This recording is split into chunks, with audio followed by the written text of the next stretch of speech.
The purpose of today is to release to the public the report that was prepared by Deloitte around the questions that were raised around safety, health and safety around the network for Aurora, and highlight some of the key responses to that. The report was received from Deloitte at the end of last week.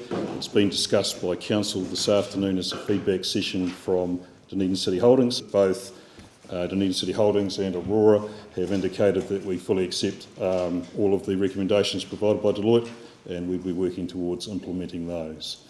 From a key points situation, if I could pick up there on the press release, there are 5 that I would highlight.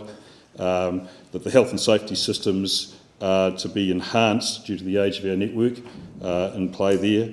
That Aurora and Delta will have different board members with no commonality of directors and probably separate CEOs as a response to that process as we go from there.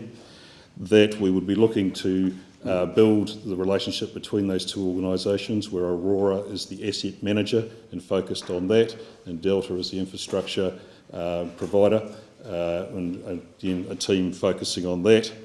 And that we would be looking within the asset management processes in Aurora to have a longer time frame than the regulatory 10 years that generally is currently worked to. People talk about a 25 to 30 year horizon there. And we would look also at investing in the technology to help us through that process. From our responses from there, as I've indicated, there will be changes made within the governance structure. So I will advise today that retiring from the Aurora board and the Delta board as the chairman, Dr. Parton, and Stuart McLaughlin have retired. Steve Thompson on my left has been appointed to the role of chair. Steve was added to those boards in July this year as part of our succession plan.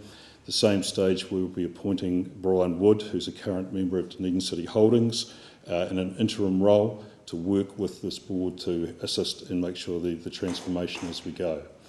We are also working with the view that the separation of the companies between Aurora and Delta is the good way to go, and building on the work that the company is already doing, we'll be looking to implement separate boards for those companies in the next 6 or 8 months as the time works through that process.